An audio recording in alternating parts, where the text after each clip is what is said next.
नवमी प्रार्थना द्वारा शुरू करेंगे, तो हम भक्ति भाव से इस नवमी प्रार्थना में भाग लेंगे। ख्रिस्त राजाची नवमी।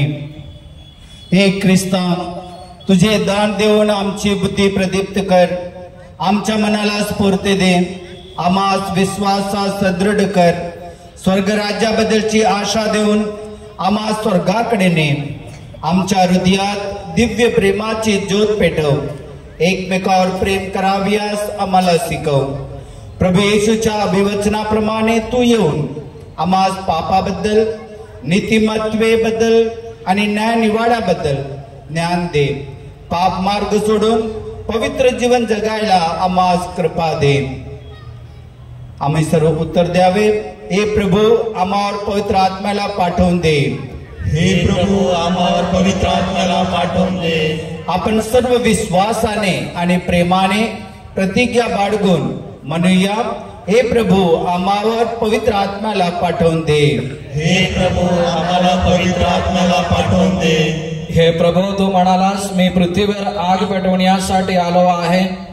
पेंतकोस्त नावाच्या सणाच्या दिवशी तू अग्नीच्या स्वरूपाने शिष्यावर पवित्र आत्म्याला पाठवून दिलेस, त्या आत्म्याला आम्हावरही पाठवून दे म्हणून आम्ही तुझा दावा करीतो। हे प्रभू आम्हावर पवित्र आत्म्याला पाठवून दे। हे प्रभू, तू म्हणालास, मी गेलो तर तुझ्याकडे दुसऱ्या कैवार्यास म्हणजे सत्याच्या आत्म्याला पाठवून देईन आणि तो तुम्हाबरोबर सदा सर्वदा राहील। तू तुझ्या या अभिवचनाप्रमाणे पवित्र आत्म्याला पाठवून द्यावे म्हणून प्रार्थना करीतो। हे प्रभू आम्हावर पवित्र आत्म्याला पाठवून दे। हे प्रभू, तू म्हणाला, सत्याचा आत्मा येईल तेव्हा तो मार्ग दाखवून तुम्हा सर्व सत्यात नेईल। आम्ही अंधारमय वाटेने चालताना आणि आमच्या जीवनात दुःख संकटामुळे सत्य सोडण्याची संधी येताना आम्हास तुझ्या पवित्र आत्म्याच्या शक्तीने सत्याचा मार्ग दाखवून ने म्हणून आम्ही प्रार्थना करीतो। हे प्रभू आम्हावर पवित्र आत्म्याला पाठवून दे। हे प्रभू, पवित्र आत्म्याद्वारे निष्पन्न होणारे फल म्हणजे प्रेम, आनंद, शांती, सहनशीलता, ममता, चांगुलपणा, विश्वासूपणा, सौम्यता आणि इंद्रिय दमन हे सर्व आम्हास दे म्हणून आम्ही प्रार्थना करीतो। हे प्रभू आम्हावर पवित्र आत्म्याला पाठवून दे। हे प्रभू, तू म्हणालास, मी तुम्हास नवीन आज्ञा देतो, तुम्ही एकमेकावर प्रेम करा, शत्रू लोकांसाठी प्रार्थना करा, या नियमाप्रमाणे वागून तुझे खरे शिष्य होण्यास आम्हास पवित्र आत्म्याची कृपा दे म्हणून आम्ही प्रार्थना करीतो। हे प्रभू आम्हावर पवित्र आत्म्याला पाठवून दे। आपण प्रार्थना करूया। हे येशू ख्रिस्ता, तू पिता आणि पुत्र या दोघांपासून निघतोस, तू सत्याचा आत्मा आहेस। तू आलास म्हणजे पृथ्वीवर मोठे परिवर्तन होईल आणि सर्व जुने ते जातील व नवीन होतील। पेंटकोस्ट नावाच्या सणाच्या दिवशी येशूच्या शिष्याच्या जीवनात जे परिवर्तन तू घडवले आहेस ते आज देखील आमच्या जीवनात घडवून दे। आमच्या गावात आणि संपूर्ण धर्मप्रांतात ख्रिस्ताचे साक्षीदार होण्यास आम्हास कृपा दे। आमच्या घरी तुझ्या कृपादानाची वर्षा होवो। आमच्या हृदयात तुझे दान देऊन आम्हा संपन्न कर। या जीवनात आणि मोक्षात तुझी स्तुती गाण्यास आम्हाला पात्रता दे। ही प्रार्थना आमच्या प्रभू ख्रिस्ताद्वारे करतो, आमेन।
जय बोला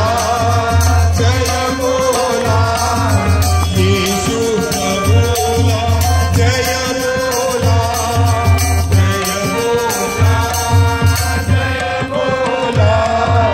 येशू प्रभूला जय बोला येशू प्रभूला जय बोला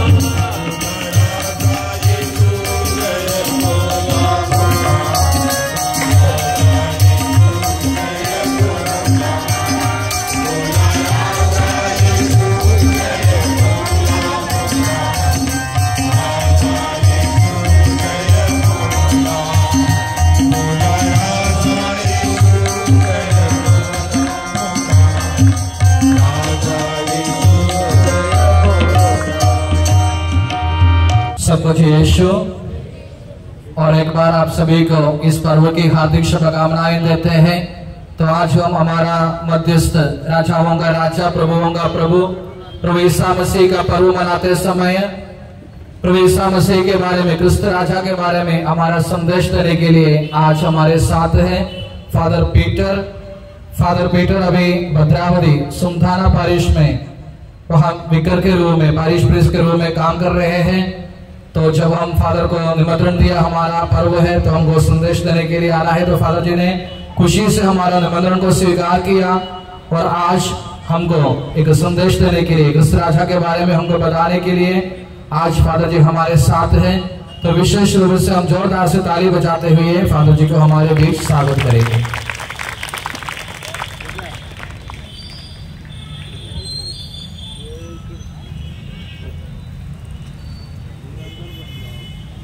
जो लोग खड़े हो सकते हैं खड़े हो जाए और ईश्वर का वचन हम सुने।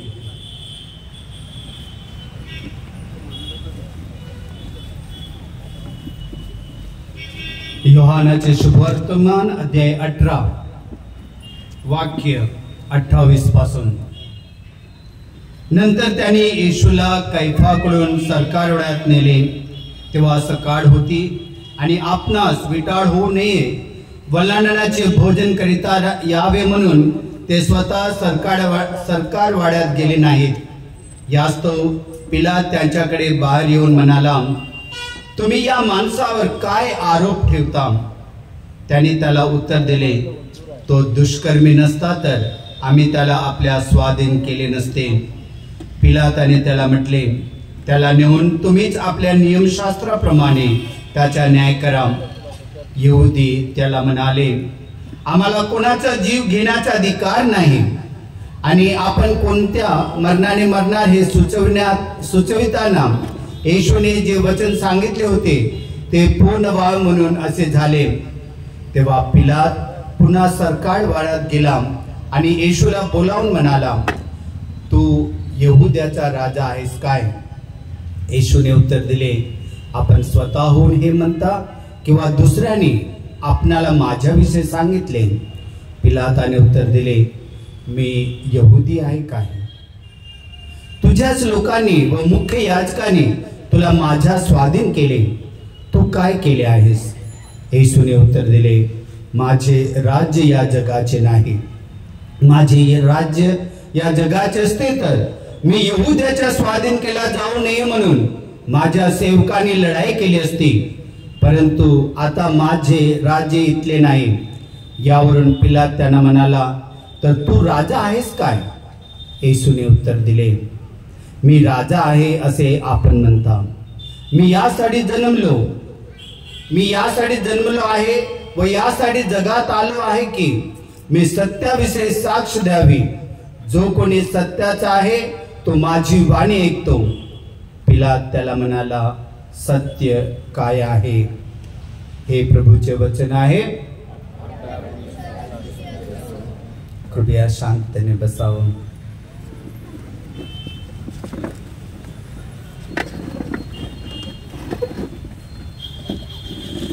ख्रिस्तात प्रिय बंधू आणि भगिनीनो, आज ब्रह्मपुरी परिसरामध्ये आणि या ठिकाणी जेव्हा आम्ही ख्रिस्त राजाचा सण साजरा करीत असताना प्रिय बंधू आणि भगिनीनो, मला 2 शब्द सांगू इच्छितो आणि ते म्हणजे आज ज्या राजाचा सण आम्ही साजरा करीत आहोत तो फक्त एक राष्ट्र, एक देश किंवा एक प्रांतासाठी नव्हे, तर सारा मानव जातीचा राजा, जो आपलं रक्त वाहून आम्हा सर्वांना आपल्या रक्तात वाहून आम्हाला विकत घेतलेलं एक महान राजाचा सण आज आम्ही साजरा करत आहोत। या क्षणी आम्हाला त्याचे जे मनोवृत्ती आहे त्याला ओळखणं फार महत्वाचं आहे। मला असं वाटते, तुम्हाला माहित आहे या देशात अनेक राजे होऊन गेले। एवढंच नव्हे, आपल्या महाराष्ट्रामध्ये काही महत्वाचे जे राजे होऊन गेले ते तुम्हाला सर्वांना माहीतच आहे। सर्वात प्रथम तुम्हाला माहित आहे शिवाजी महाराज किती महान पुरुष होते आणि असं म्हटलं जाते 360 साम्राज्य म्हणजे देशावर या किल्ल्यावर त्याचे राज्य होतं आणि तो मुघल साम्राज्य विरुद्ध लढा चढवलं होतं। आणि आज प्रत्येक लोकांच्या मुखावर त्याचं नाव आनंदाने उद्गारला जातो। आणि त्याच प्रकारे तुम्हाला माहित असेल शाहू महाराज, ज्याने जे नीच वर्गीय लोक होते त्यांच्यासाठी तो सदा लढाई केलं आणि त्यांच्या हक्कासाठी त्याने प्रयत्न केलं आणि ते कोल्हापूरचे महाराज होते। आणि त्याच प्रकारे आपले भारत देशाचे अकबर आणि अनेक असे सम्राट होऊन गेले। प्रिय बंधू आणि भगिनीनो, त्याच प्रकारे या संसारामध्ये आम्ही एक महान राजाबद्दल आम्ही सदा ऐकत राहतो। जर्मनीमध्ये हिटलर याच्याबद्दल तुम्ही ऐकले असेल। तो असा एक राजा होता की तो खरोखर क्रूर आणि निर्दयी एक राजा होता। जर्मनीमधील यहुद्या 60 लाख यहुद्यांना तो मारून टाकलं असं म्हटलं जात आहे। आणि तो अनेक आपल्या लढाईत आणि आपल्या शक्तीद्वारे अनेक राज्य आपल्या स्वाधीन केलं आणि शेवटी जर्मनीमधील जवळच्या एक राजाला म्हणजे डेन्मार्कला सुद्धा त्याने आपल्या स्वाधीन केलं आणि तिथल्या यहुदी लोकांचा कत्ल करण्यासाठी तो एक निश्चय घेतला होता। आणि ज्या क्षणी तो त्यांना आपल्या ताब्यात घेतलं त्याने एक घोषणा केली की डेन्मार्क मधील सर्व यहुदी आपल्या हातामध्ये हळदी लावलेलं एक पट्टी बांधावं, जेणेकरून त्याला ओळख झाली पाहिजे की यहुदी कोण आहेत आणि अन्य जातीचे लोक कोण आहेत, जेणेकरून त्यांना बंदी घालून त्यांना मारून टाकू शकेल। पण असं ऐकण्यात आलेलं आहे की त्या डेन्मार्क मधील जे राजा होते ख्रिश्चन त्याचं नाव होतं, त्याने जेव्हा ही घोषणा ऐकलं तर त्याने एक मोठी घोषणा केली की डेन्मार्क मधील प्रत्येक व्यक्ती, प्रत्येक नागरिक आपापल्या हाती हळद लावलेले जे पट्टी आहे आपल्या हातात बांधलं पाहिजे। आणि तो स्वतः सुद्धा ती पट्टी आपल्या हातात बांधलं। याच्याद्वारे एकच समजून येते की डेन्मार्क मधील जो राजा ख्रिश्चन जो आहे तो हिटलरचे जे आदेश होतं त्याला धिक्कार केलं नाही, त्याला स्वीकारही केलं आणि त्याच्या विरोधात गेले नाही, त्याचा सन्मान करीत स्वतः सुद्धा ती पट्टी लावून आपल्या देशासाठी आपलं जे प्रेम आहे त्यानं दर्शवलं आणि आपल्या देशातील नागरिकाचं जीव त्यानं वाचवलं।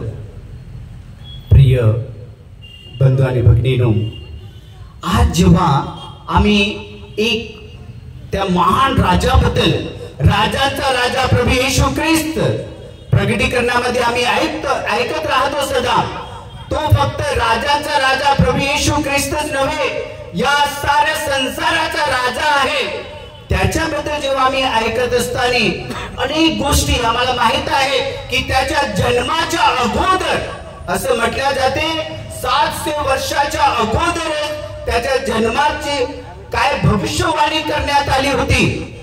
आणि अनेक संदेष्टे जसे यशया संदेष्टा, दानियल, मलाकी, झकरिया असे अनेक संदेष्टे होते, होसेया संदेष्टा, या सर्वांनी या राजाच्या जन्माची काय भविष्यवाणी केली होती. आणि त्यातून फक्त मी 2-3 भविष्यवाणी तुम्हाला वाचून दाखवतो. प्रिय बंधू आणि भगिनींनो, यशयाच्या ग्रंथ अध्याय 9 वाक्य 6 मध्ये म्हटले गेलेले आहे, कारण आम्हासाठी बाळ जन्मला आहे, आम्हास पुत्र दिला आहे, त्याच्या खांद्यावर सत्ता राहील, त्याला अद्भुत मंत्री, समर्थ देव, सनातन पिता, शांतीचा अधिपती म्हणतील. त्याच्या सत्ता वृद्धीला व शांतीला अंत नसणार. तो दाविदाच्या सिंहासनावर बसून त्याचे साम्राज्य चालवेल आणि तेथून ते पुढे सर्व काळ न्यायाने व धर्माने दृढ व स्थिर करेल. सेनाधीश परमेश्वराचा आवेश ते सिद्धीस नेईल. प्रिय बंधू आणि भगिनींनो, त्या राजाबद्दल जे भविष्यवाणी त्याच्या जन्मा अगोदर आम्हाला दिला गेलेला आहे आणि म्हटले गेले म्हणत आहे की तो न्यायाने व धर्माने दृढ व स्थिर करून आपलं राज्य चालवल्या जाणार आहे असं तिथे म्हटलं गेलेलं आहे. आणि दानियलच्या ग्रंथ अध्याय 7 वाक्य 13 आणि 14 मध्ये आम्ही पाहतो. 14 जर आम्ही ऐकलं तर असं आम्ही ऐकतो की सर्व लोक, सर्व राष्ट्र व सर्व भाषा बोलणारे लोक त्यांनी त्याची सेवा करावी म्हणून त्यास प्रभुत्व, वैभव व राज्य ही दिली. त्याचे प्रभुत्व अक्षय व अडळ आहे, त्याचे राज्य अविनाशी आहे. आपल्या या राजांचा राजा प्रभू येशू ख्रिस्ताचे जे राज्य आहे अविनाशी आहे, त्याला अंत नाही, त्याला अंत नाही. प्रिय बंधू आणि भगिनींनो, या राजाचे सण आम्ही साजरा करत असताना एवढंच नाही, आम्हाला माहित आहे जेव्हा काळाची पूर्णता झाली या त्याच्या अगोदर आम्ही पाहत आहोत की सर्व यहुदी, या सर्व इस्रायल जनता त्या राजाबद्दल प्रतीक्षा करत होते, वाट पाहत होते केव्हा तो जन्मणार आहे, त्या राजाची वाट पाहत होते. आणि म्हणून लूक शुभवर्तमानामध्ये आम्ही ऐकत असतो की जेव्हा काळाची पूर्णता झाल्यावर परमेश्वराने आपल्या गाब्रिएल देवदूताला मरियेकडे पाठवलं आणि तिला संदेश देत आहे. पहा त्याच्या जन्मा अगोदर काय संदेश देत आहे, आम्ही लक्ष देऊन ऐकावं. देवदूताने तिला म्हटलं, मरिये भिवू नकोस, कारण देवाची कृपा तुझ्यावर झाली आहे. पहा तू गरोदर राहशील व तुला पुत्र होईल, त्याचे नाव येशू ठेव. तो थोर होईल व त्याला परतप्राचा पुत्र म्हणतील आणि प्रभू देव त्याला त्याचा पूर्व दावीदाचे राजासन देईल आणि तो याकोबाच्या घराण्यावर युगानुयुग राज्य करेल व त्याच्या राज्याचा अंत होणार नाही. पहा पुन्हा ही जी भविष्यवाणी, फक्त भविष्यवाणीच नव्हे तर त्याचे नाव सुद्धा ठेवण्यात आलेलं होतं त्याच्या जन्मा अगोदर. पहा अशा या महान राजाचा आम्ही सण साजरा करत असताना त्याला 2 नाव देण्यात आले होतं. ख्रिस्त, तो जन्मणार आहे त्याचं नाव तू असं ख्रिस्त ठेव. ख्रिस्त म्हणजे काय आम्हाला सर्वांना माहिती पाहिजे. पहा जन्माच्या अगोदर त्याचं नाव ख्रिस्त ठेव म्हणून सांगितलं, येशू असे नाव ठेव म्हणून सांगितलं. त्याचा अर्थ काय, पापापासून तारणारा. पहा त्याच्या जन्माच्या अगोदरच आम्हाला सांगितलं गेलं की जो राजा जन्मास येणार आहे, उदयास येणार आहे, तो सर्व मानव जातीच्या पापांसाठी तो आपले प्राण अर्पणार आहे. पहा आणि दुसरं नाव त्याला काय देण्यात आलं होतं, इम्मानुएल. इम्मानुएलचा अर्थ काय, देव आम्हा बरोबर. पहा दुसरा शब्द आहे की तो काय आहे, जन्माच्या अगोदर आम्हाला सांगितलं गेलं तो आम्हा बरोबर राहणार आहे, तो युगानुयुग राहणार आहे, माझ्यामध्ये आणि तुमच्यामध्ये राहणार आहे. म्हणून त्याची भविष्यवाणी पुन्हा ऐकत असताना प्रकटीकरण अध्याय 21 मध्ये आम्ही पाहतो, 21 अध्याय 4 मध्ये आम्ही पाहत आहोत. तिथे म्हटलं गेलेलं आहे, तिथे आम्ही पाहत आहोत त्याच्या बरोबर देव आपली वस्ती करील, ते त्याचे लोक होतील आणि देव स्वतः त्याच्या बरोबर राहील. तो त्याच्या डोळ्याचे सर्व अश्रू पुसून टाकेल. यापुढे मरण, शोक, रडणे व कष्टही नाहीत, कारण पहिल्या गोष्टी होऊन गेल्या. तेव्हा राजासनावर बसलेला म्हणाला, पहा मी सर्व गोष्टी नवीन करीतो. तो म्हणाला, ली, कारण ही वचने विश्वासनीय व सत्य आहे. तो मला म्हणाला, झाले झाले, मी अल्फा व ओमेगा म्हणजे प्रारंभ व शेवट आहे. Hallelujah, hallelujah, hallelujah. पहा, तो राजा जेव्हा जन्मास येईल, तो आपल्या लोकांमध्ये वस्ती करील, त्यांच्या हृदयात वस्ती करणार आणि त्यांचे जे अश्रू आहे सर्व पुसून टाकणार आहे. पहा, असे भविष्यवाणी त्याच्याबद्दल पहिलेच सांगितलं गेलं. म्हणून योहान अध्याय 4 मध्ये आम्ही पाहतो, 4 मध्ये आम्ही ऐकत राहतो की समारी स्त्री येशू ख्रिस्ताच्या जवळच बसून आहे आणि येशू ख्रिस्ताला सांगत आहे की मला माहित आहे जेव्हा तो येशू ख्रिस्त म्हणजे तो जेव्हा येणार आहे, तो आम्हाला सर्व गोष्टी समजावून देणार आहे. पहा, ती एक समारी स्त्री, एक पापी स्त्री, ती सुद्धा त्या ख्रिस्ताची वाट पाहत होती आणि तिला माहित होतं जेव्हा तो येणार तेव्हा काय होणार, सर्व सत्य आम्हाला सांगणार आहे. त्याची प्रतीक्षा करत होते. प्रिय बंधू आणि भगिनीनो, अशा महान राजाचा सण आम्ही जेव्हा साजरा करत आहोत, तेव्हा आम्हाला खरोखर आपले हृदय प्रेमानं भरून गेले पाहिजे. कारण येशू ख्रिस्त काय आहे, प्रेम आहे आणि आपल्या प्रेमा खातीरच या जगात अवतरत आहे. आम्हाला माहित आहे, योहान अध्याय 3 वाक्य 16 मध्ये आम्ही सदा म्हणत राहतो की देवाने जगावर एवढी प्रीती केली की त्याने आपल्या एकुलत्या एक पुत्राला पाठवलं, जेणेकरून जो त्याच्यावर विश्वास ठेवतो त्याला सर्वकालिक जीवन मिळावं. पहा, त्या येशू ख्रिस्ताबद्दल पहिले देवानं आम्हा सर्वांवर प्रेम करत आहे आणि तेच प्रेम आपल्या लोकांवर प्रकट करण्यासाठी आपल्या एकुलत्या एक पुत्राला या जगावर पाठवत आहेत. आणि त्याच्याबद्दल जेव्हा आम्ही मनन चिंतन करत असताना प्रिय बंधू आणि भगिनीनो, मला 3 गोष्टी तुम्हाला द्यावं असं मला वाटते. सर्वात प्रथम, त्या येशू ख्रिस्ताचं आम्ही भविष्यवाणी ऐकलं आणि येशू ख्रिस्त जेव्हा या जगात जन्मला तेव्हा पहा, तुम्हाला पुन्हा एक गोष्ट सांगतो. जेव्हा येशू ख्रिस्ताचा जन्म या जगात झाला तर तेव्हा सारी मानव जाती मध्ये आनंदच नव्हे तर स्वर्ग सुद्धा उघडल्या गेलं आणि देवदूत लोकांनी काय म्हटलं, ऊर्ध्व लोके परमेश्वराला महिमा, म्हणून ते लोक आनंदाने गात राहिले. आज तेवढंच नाही, मेंढपाळ लोकांनी सुद्धा आनंदाने त्याची स्तुती करत त्याच्या दर्शनासाठी गेले आणि पूर्वेकडून 3 ज्ञानी लोक त्याच्या दर्शनासाठी जात आहेत.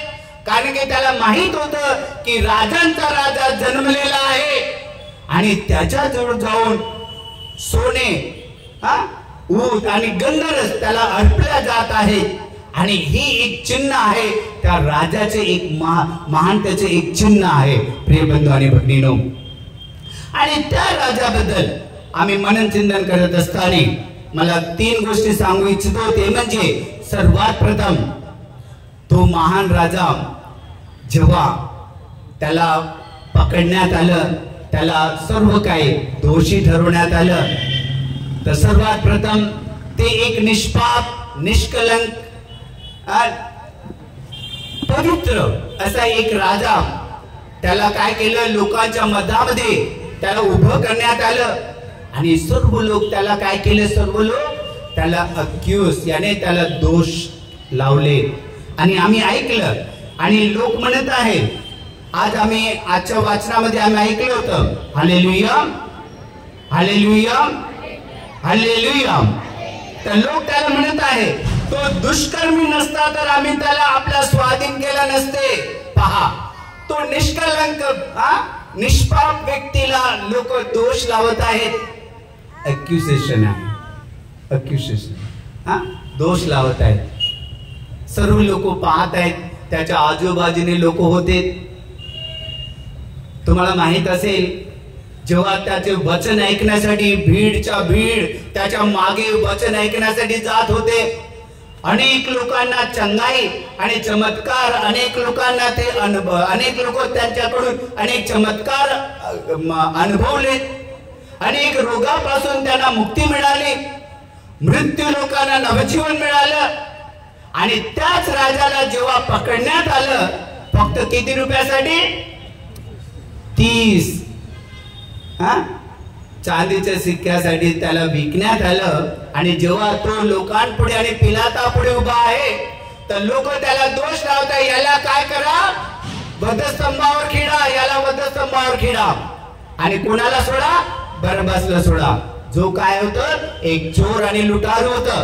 पहा, आम्ही त्याचं वचन ऐकलो, पण त्याच्याबरोबर आम्ही उभं राहिलो नाही. जेव्हा संकट येतात तर सर्व लोक दूर गेले. येशू ख्रिस्त एकटाच होता, तिथे उभा होता.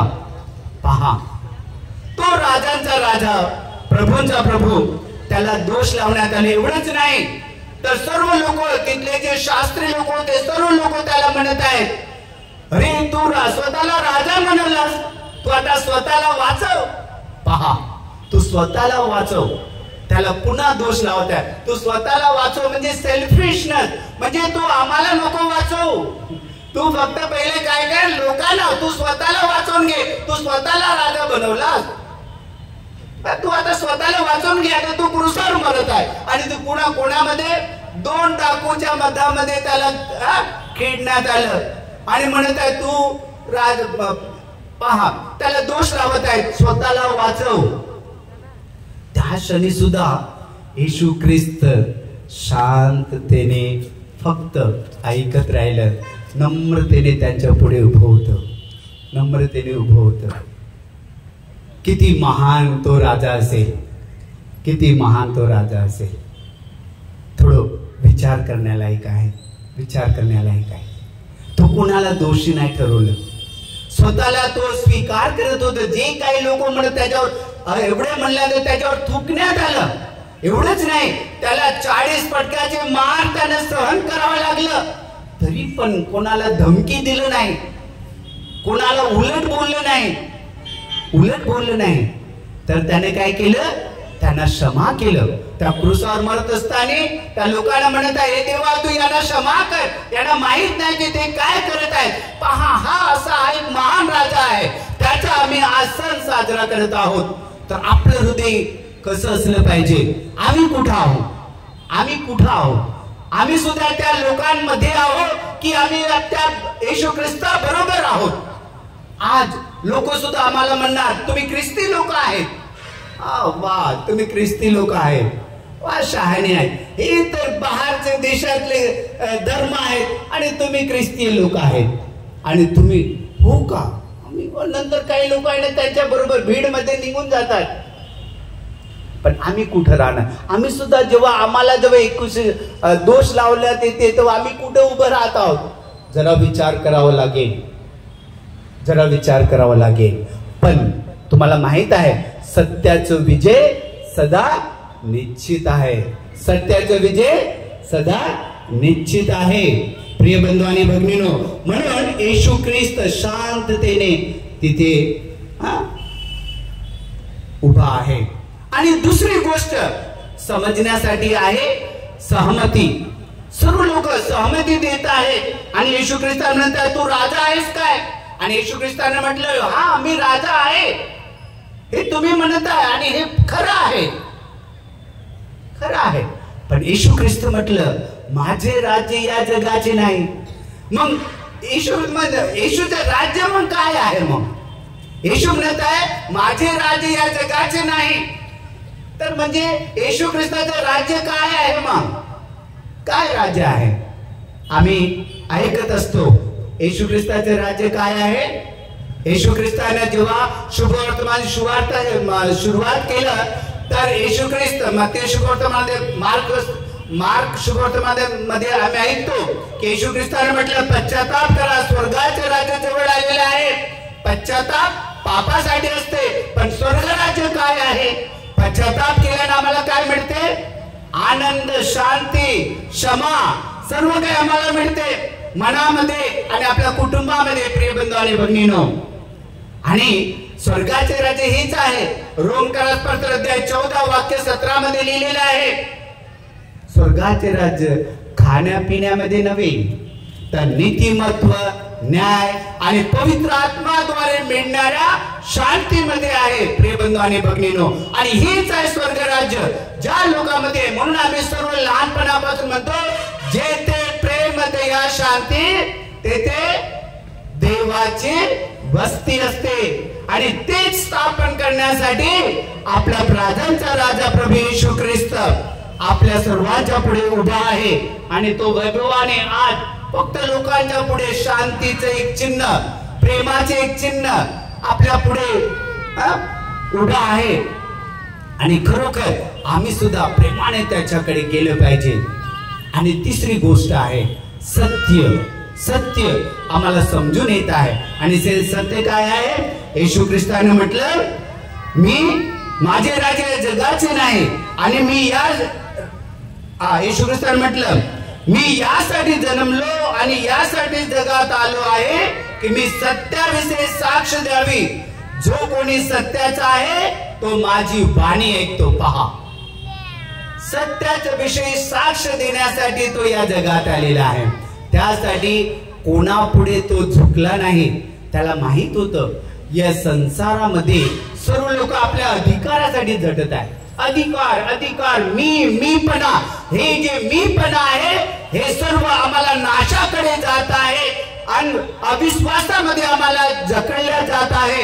हे फक्त मीपणा आणि माझा अधिकार, मला अधिकार पाहिजे. अधिकार माणसाला देवापासून आणि शांतीपासून दूर करते. Hallelujah, hallelujah, hallelujah. म्हणून आज येशू ख्रिस्त म्हणत आहे मी सत्याविषयी साक्ष देतो. सत्य काय आहे मग? येशू ख्रिस्त आहे. तो आम्हासाठी जन्मलं, आमचे अश्रू पुसण्यासाठी जन्मलं आणि तो निष्पाप निर्दोष आहे आणि तो क्रूसावर आम्हासाठी अर्पला जात आहे. अशा महान राजाचा सण आम्ही साजरा करत असताना प्रिय बंधू आणि भगिनीनो, मी जास्त काही बोलू इथेच मी थांबण्यासाठी प्रयत्न करतो कारण भेट बहुत आहे. आम्हाला पुष्कळ प्रोग्राम सुद्धा आहेत. तर प्रिय बंधू आणि भगिनीनो, हे सत्य आम्ही समजून घ्यावं की आपला जो प्रभू आहे तो सत्याचा प्रभू आहे. तो आम्हामध्ये वस्ती करत आहे, माझ्यामध्ये आणि तुम्हामध्ये वस्ती करेल. आणि म्हणत आहे मी आपल्या लेकरांमध्ये वस्ती करणार, दुसरं कुठेही नाही, दुसरं कुठेही नाही. म्हणून आम्ही एक पहिले सुद्धा आम्ही गीत गात होतो ना, राजा येशू आला, राजा ये, सर्वजण म्हणा बरं, राजा येशू आला, राजा येशू आला, सैतानाला जिंकायला राजा येशू आला. घालवून पापे आणि दुःख घोर, घालवून पापे आणि दुःख घोर, पूर्ण शांती द्यावयाला राजा येशू आला, पूर्ण शांती द्यावयाला राजा येशू आला. पहा, आम्हाला पूर्ण शांती देण्यासाठी, आपलं प्रेम अर्पण करण्यासाठी आमचा राजांचा राजा आम्हा बरोबर राहून आपले अश्रू पुसून आपल्या बरोबर स्वतः आम्हा बरोबर राहण्यासाठी तो आपल्या हृदयाचे द्वार ठोकीत आहे. जर तुम्ही तयार असाल तर आपल्या हृदयाचे द्वार उघडा आणि आपल्या प्रभू येशूला आपल्या हृदयात आणण्यासाठी, प्रवेश देण्यासाठी आपल्या हृदयाचे द्वार खोला आणि त्याला आपलं साथ ठेवा आणि सत्य आणि प्रेमात राहण्यासाठी. आणि त्याने शेवटी एकच सांगितलं, प्रेम, देवावरची प्रीती आणि शेजाऱ्यावरची प्रीती, हे दोनच त्या राजांचा राजा प्रभू येशू ख्रिस्त आम्हाबरोबर वाटून दिलं आणि त्यासाठी तो अर्पण सुद्धा झालेला आहे. म्हणून त्या महान राजाचे सण साजरा करत असताना आम्ही प्रार्थना करूया आणि देवाकडे सुद्धा त्या राजाकडे विनंती आम्ही करू की आम्ही सर्व सत्यासाठी उभं राहून आणि सत्यासाठी आम्ही झटावं आणि सत्यासाठी सदा उभं राहून प्रेमाचं जे संदेश आहे सर्व लेकरांबरोबर पोहोचवण्यासाठी आम्ही प्रयत्न करू आणि ते प्रेम आम्हामध्ये सुद्धा वाढवण्यासाठी आम्ही प्रयत्न करू आणि प्रार्थना करू. प्यारे फादर जी, आपने हमारे इस पर्व के समय क्रिस्त राजा के बारे में आपने हमको एक अच्छा संदेश दिया और इस संदेश के द्वारा आपने हमको प्रभु के मार्ग को अपनाने के लिए और प्रभु के मार्ग पर चलने के लिए प्रेरणा दिया. तो आज यहाँ उपस्थित सभी लोगों के नाम से मैं फादर जी को धन्यवाद देना चाहता हूँ. हम सब जोरदार से ताली बजाते हुए फादर जी को धन्यवाद दें. अभी हमारा जुलूस शुरू होने वाला है, तो जुलूस का उसके पीछे बैनर पकड़ेंगे, बैनर के पीछे क्रूस और उसके दोनों बाजू में दीवा और छतरी पकड़ेंगे और उसके पीछे छोटे बच्चे लोग रहेंगे. और उसके बाद हमारा बांड सेट, बांड के बच्चे लोग हैं तो बांड के बच्चे लोग रहेंगे और उसके पीछे बाकी बच्चे लोग. उसके बाद में हॉस्टल के नर्सेस और उसके पीछे टाबलो यानी जाकी रहेगा और उसके पीछे मादरसन.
परमेश्वर हमारा ऊंचा गढ़ है, सेनाओं का यहोवा हमारे संग संग है। याकूब का परमेश्वर हमारा ऊंचा गढ़ है।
प्रभु